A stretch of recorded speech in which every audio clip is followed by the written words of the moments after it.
Good evening. So this is going to be my final video. We are in the home stretch for sure. Week 8 will start tomorrow on Sunday. I will post the overview as the home page tomorrow, and all the videos will be up.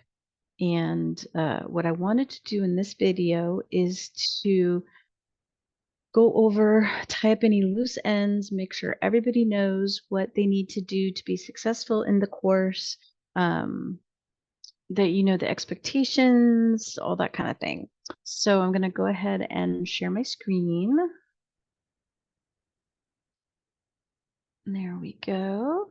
And what I wanted to do was go to the modules, and I'm going to stay in my view for this.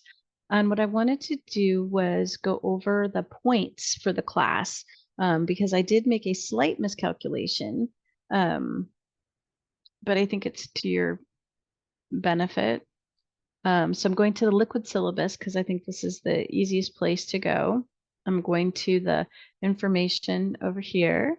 It's called a liquid syllabus, by the way, because you can take it anywhere. It's not like the paper syllabus that you'd have to keep like downloading. This is accessible on your tablet, on your phone, on your computer, everything. And what I wanted to show you is that all assignments must be completed to pass the course. That doesn't mean they all have to have full points. It means they have to all be turned in.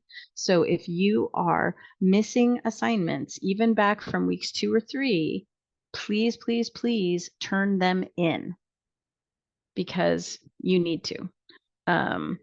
And I will get them graded as soon as I can, but you need to complete all of the assignments. I don't do extra credit available, but what I did do is for the end of course survey, if you complete it, once you complete it, you get 2 points added. And then for the Google Doc or Google Form instructor evaluation, if everybody in the class completes one, then everybody will get another 2 points added on to their grade. So it behooves you to do both of those because you'll get 4 extra points. And if you already have an A, I would still say please do it, number 1, because we need the feedback. I need the feedback.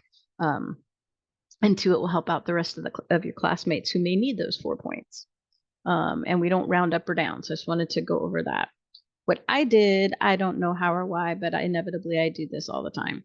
And I just found it yesterday, is that when I calculated the learning activities, when I was looking at those, I inadvertently added the quizzes, which there's 80 points worth of quizzes, and I counted them twice. So my apologies. It's really only 210 points for the learning activities. I'm surprised nobody picked that up. But this is why it's important to look through the syllabus to keep your instructors honest. And then the health promotion campaign and the capstone. So instead of a total of 500 points for the course, there's a total of 420, not my fault, 420 points for the course.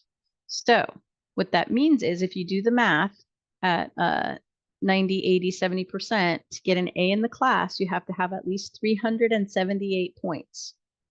To get a B in the class, you have to have at least 336 points. To get a C, to pass the class, you need to have at least 294 points. Anything below that, you don't pass the class, but I have the, excuse me, ranges there.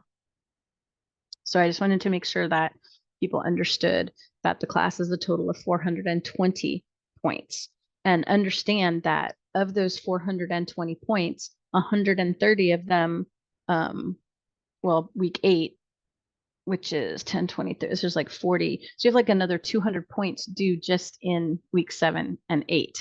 So that's why I wanted to go over in the modules and make sure everybody knew what's expected, and so that you can get the best grade possible. So if we go back to the modules, what I wanted to show you was, no, not that.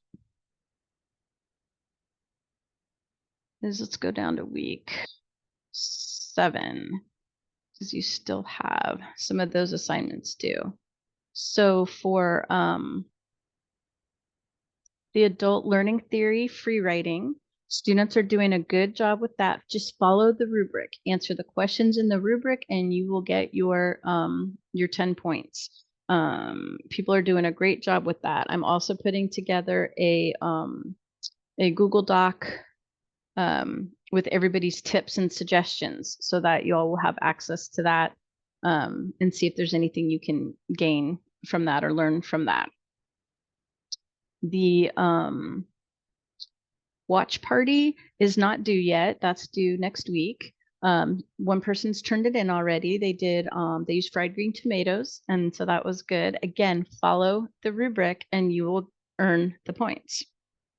If you have questions about the rubric, let me know. I'm happy to answer them. Some people I think are just not reading it all the way, and so you're missing one point, or this is one thing you're supposed to include, and so you end up losing a point or two. People are turning in, because it's due tomorrow, the pictures and perception of aging and older adults. That's going well. Great pictures. Again, make sure you follow the rubric and answer those questions. Same thing for the journal entries. Let's take a look at those. The couple of these, I've looked at a couple of the journal entries that have been completed, and the this number 1 on early adulthood, great job. Students are doing a great job with this. You're going to the correct website and you are choosing good good categories and doing a really great job and thinking through it, which is great. And then the middle adulthood, comparing and contrasting. So what I'm looking for here is how the generativity versus stagnation stage matches or doesn't match, compares, contrasts to the Havighurst developmental tasks. So these are tasks that Havighurst thinks that people in middle adulthood should be able to or are wanting to accomplish. And then Erikson has this stage when people are in their, what is this, 40s to 60s, where they feel that they need to have generativity or they stagnate. And so students are getting a little bit confused on that or what I'm looking for. So what I did in the module, and I can add it here if you like, but I added this under the middle adulthood lesson. I added this article or part of an article, Havighurst developmental task theory versus Erikson's stages of psychosocial development. And it gives a really nice breakdown of comparing them, right? So I think if you maybe think of it in terms of Erikson, where you're in the generativity versus stagnation phase, how then do Havighurst's tasks fit in or not fit in with those? Let me go back to the journal and show you. So if you're in, finding your life's work and contributing to development of others, like volunteering, mentoring, raising kids, raising children, how does it relate? Developing adult leisure time these are just some, right? You can go back and look at the page or look him up online, whatever you want to do, and see how they are related. And again, this is a developmental stage through Erikson, and these are developmental tasks for Robert Havighurst. So I'm hoping that that helps clarify that a little bit. And if you have questions, again, please let me know. And then for late adulthood, we're looking at, this is a graphic of the stages, and I went over this in the overview video for this, and thinking about, who do we define as elderly, which generations are in long-term care facilities. So if you do the math, you probably have silent generation people in long-term care as well, would be my guess. And then for how do you think the care of elderly might change? Be specific, right? When these questions are asked, I would like examples and specifics. Like really think about like, well, what qualities do you as a millennial, or do you know people that are Gen Z or Alpha? Like what qualities do they have that you think will will relate to how we take care of them or how they take care of us. And think about that. And so that's for the journal for week 7. But the ones that I've read so far, students, you guys are doing a great job with it. So just remember to follow the rubrics. So if you do that, you'll get all the 10 points for each of those, as well as the quiz. Students are doing really well on the quiz. These are the focus areas in the quiz, so that's good. And then let's take a look at the week 8 assignments. This is going to be a crunch for you because the class ends technically on next Saturday. A week from today, class ends. And so you're going to have some really good time management skills here. I'm uploading the walkthrough videos right now. I've got the overview done, and then I've got lesson 1 and lesson 2's coming. So make sure you look through those. And then again, these assignments are due next week. I believe that would be a Thursday. I'm trying to space them out a little bit because I know you guys are looking at the due dates and trying to work through the due dates, which is a great strategy. But I don't want you all to miss anything. So look at the overview video that I just posted for week 8 that goes through all of the assignments. And so reflections on loss and supporting someone experiencing grief. Again, excuse me, too much coffee again.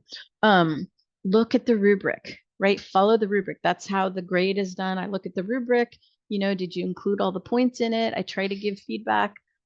Make your own bucket list. That's kind of a fun thing to do. But again, if you have questions about that, look at the video or let me know. We'll look at the journal entries real quick here. Again, you only have one for each lesson, one question for each lesson. And I went over these assignments in detail in the overview video. So you've got a poem analysis to do, and then to look at cultural rituals, customs related to death or end of life care. And that's the journal. And we did that, and then the quiz. The quiz will be 3 hours because there's 4 short answer questions and 3 multiple choice questions. And it will actually open on Monday at noon. So you have all week to do that, from Monday to Friday to do that. And then the focus areas are there. There are some surveys. These will also open on Monday. This one is a Google Doc, linked to a Google Doc. This one is in Canvas. You complete the one in Canvas, you get 2 points, which isn't in the syllabus right now. So I don't know what you want to call those, but you do the survey, boom, you get 2 points. If everybody in the class completes the instructor evaluation on the Google Doc, so in other words, if I see X number of surveys completed, then everybody will also receive 2 points for that as well. So there's a chance for 4 points that aren't on the syllabus. The other thing that I wanted to remind you of is, and now I can't remember where I put it. Where did I put that? Oh, there it is. I knew I had it somewhere. Is your journal. So remember that what we have been doing is grading each week, and each week has been worth 10 points, and that speaks to did you cover everything that was asked? Did you answer all the questions? Did you do it in depth? Can I see growth? Can I tell that you're spending time on it, and you have 10 points for that? Most people are getting the 10 points, 9 or 10 points. People are doing well, and I can see the improvement. I can see the depth. I can see the growth and the learning. It's great. I'm so excited about this. But remember, if we look at the rubric, there's only 8 weeks, right? So if you do all 8 weekly journals, you will have 80 points, but the journal's worth 100 points. So what you want to do is look at the rubric, because it says, please follow the grading rubric to earn full points and get the optimum usefulness from your journal. And this here and the rubric is on every week's journal. So each week, right? 10 points. Week 1, week 2, week 3, 4, 5, 6, 7, 8, 10 points, right? Everybody's doing great.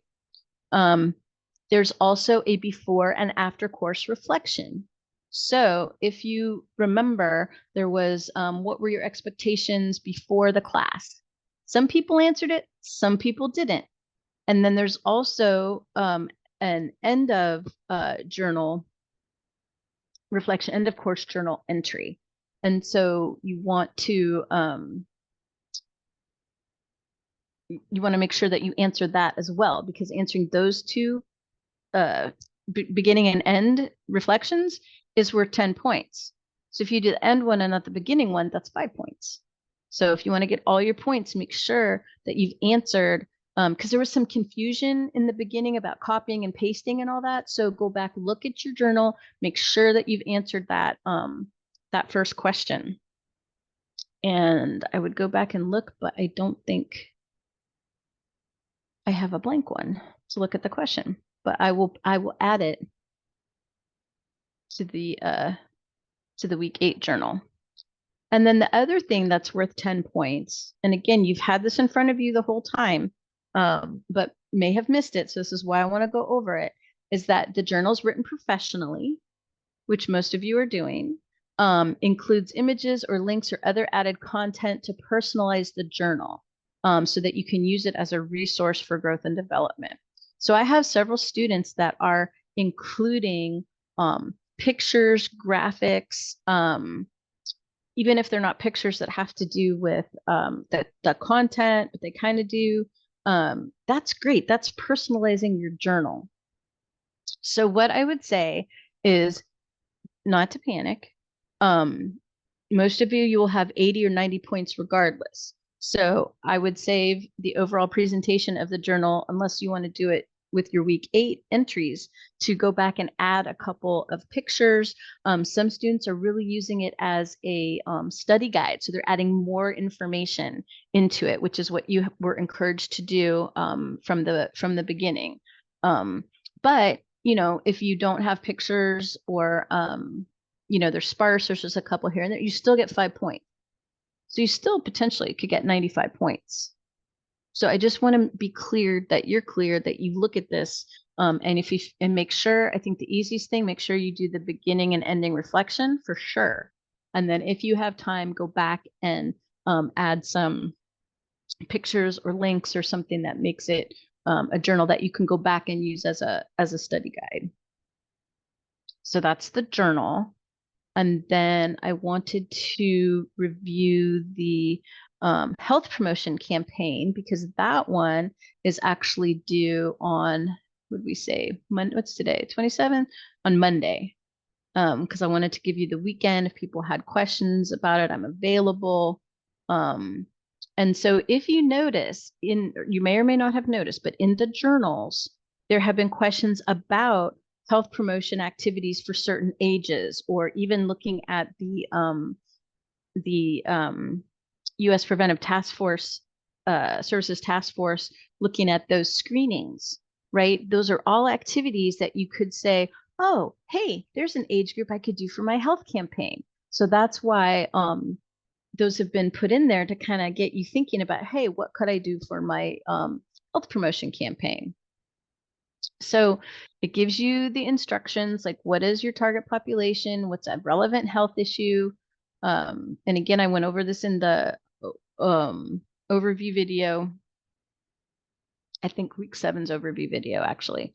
What do you know? What do you want to research? What do you want to address? And then make sure you include developmental theories, how the theories inform either your campaign design. Like, how are you going to do a PowerPoint for toddlers? Probably not. Now, if your audience is the parents, yes, but you'd probably want to do some activity with toddlers. And then also looking at bringing back around the social determinants of health. So this is your prep. This is your prep and research piece. I'm going to think about an age group. I'm going to do some research, thinking about developmental theories and social determinants of health. And then I'm going to put my campaign design kind of together. So what is my target audience? Is it the parents? Is it the children? What is it? Who is it? Sorry.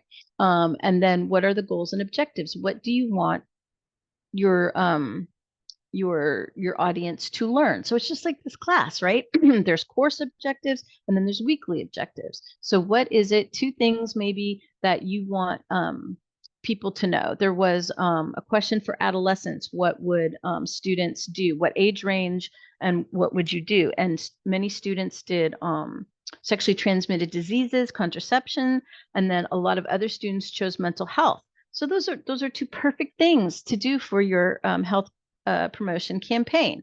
And so what would the goal be? The goal might be for mental health, say that the student will be able to list 2 signs of depression.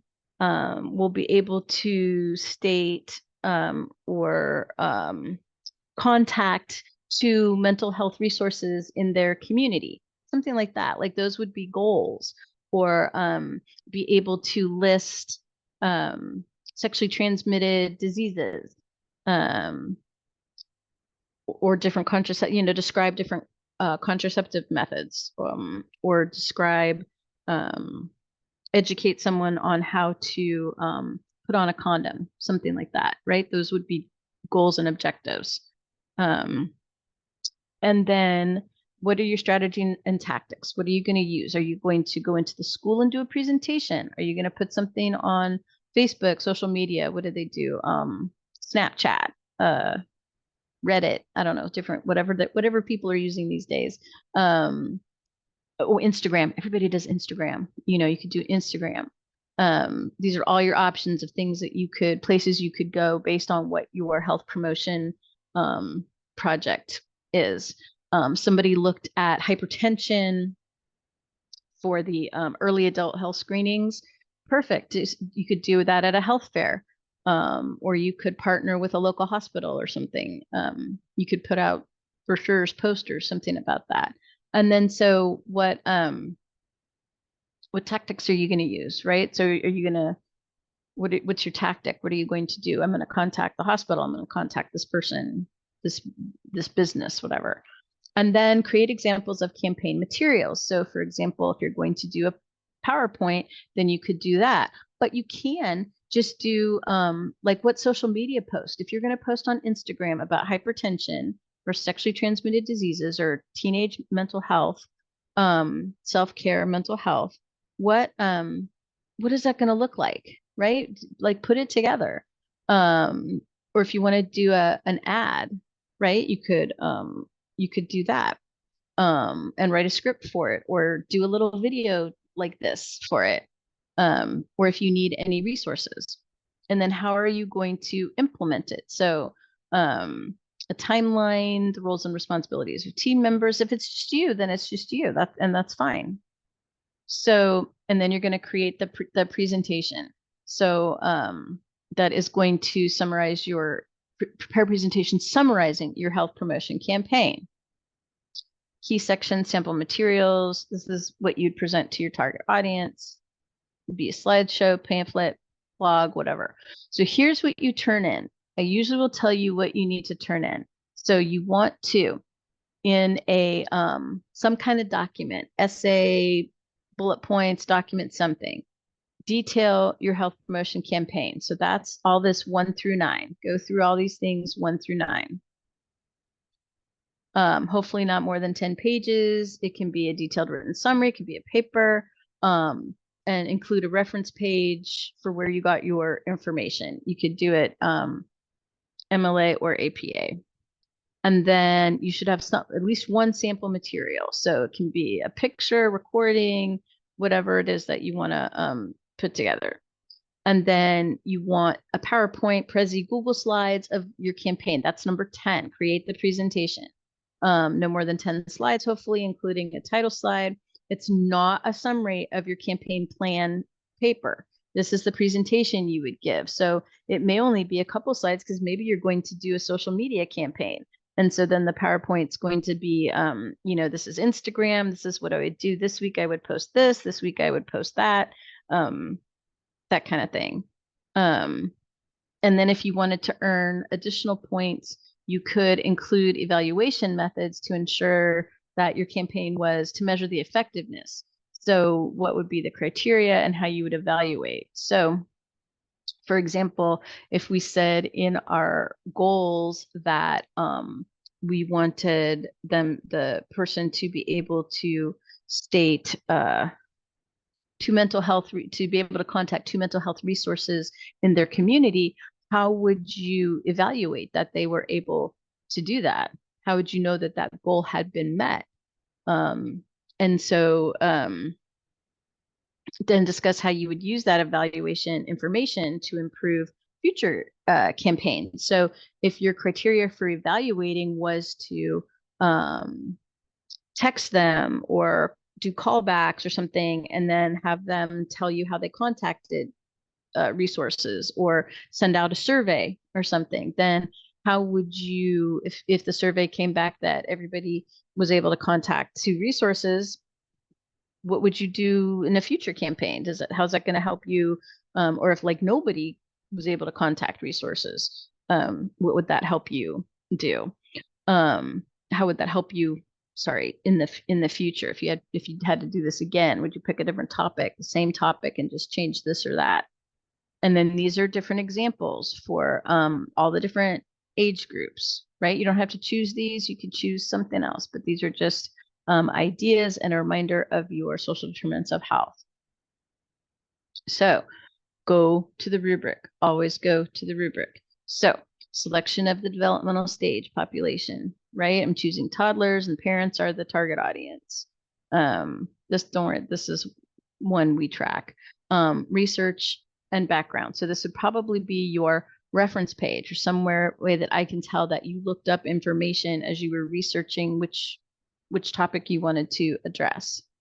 Developmental theories. So you're going to include at least two of the developmental theories here to show how that's going to inform your campaign or how it informed your topic. And then you also want to identify and integrate social determinants of health. And so it tells us up here, put it way back up here. Where did we put it? There it is. Right time development implementation. Oh, sorry, create presentation to turn in. I just lost it. I know it was there somewhere. Campaign design, development. There we go. Prioritize the most impactful social determinant of health. So it's only really asking you for one social determinant of health that's impacting your population, your target population. Right, so we did that. And then the detailed campaign design, how are you going to implement this campaign? I'm going to, put it on Facebook and hook them up to Instagram, make sure all my friends have Instagram accounts. And the presentation, campaign design, and then the optional evaluation plan. There's no points there because those would be added because those are extra points. So I just wanted to make sure that people were really clear on the campaign and the journal so that you can get as many points as possible. And to be clear that it's out of 420 points, not 500 points. I am working as fast as I can to grade things. I'm grading, as you can see here, I have a whole list of things to grade. I'm trying to grade these ones that are just a few here and there, get those knocked out first, and then go back and grade more of all these other ones, the ones that are a little bit further back. But I'm working on those. So, and I'm trying to keep my eye out for the quizzes so that I get those back and you have your second attempt on those. I still have student hours on Monday and Thursday this week. I also have hours by appointment if people would like to meet. If you have any questions, if you need help prioritizing assignments, anything, whatever, however I can help you. So please let me know, and I will be reading all of your assignments and giving you feedback. And also want to let you know that it has been my pleasure to facilitate your learning. I hope that you enjoyed the class, regardless if you like online classes or not. And I hope to see you if you are going to be applying to the nursing program. I hope to see you there. If not, I wish you well in all your healthcare endeavors. And I'm sure I will see you around. Thank you very much.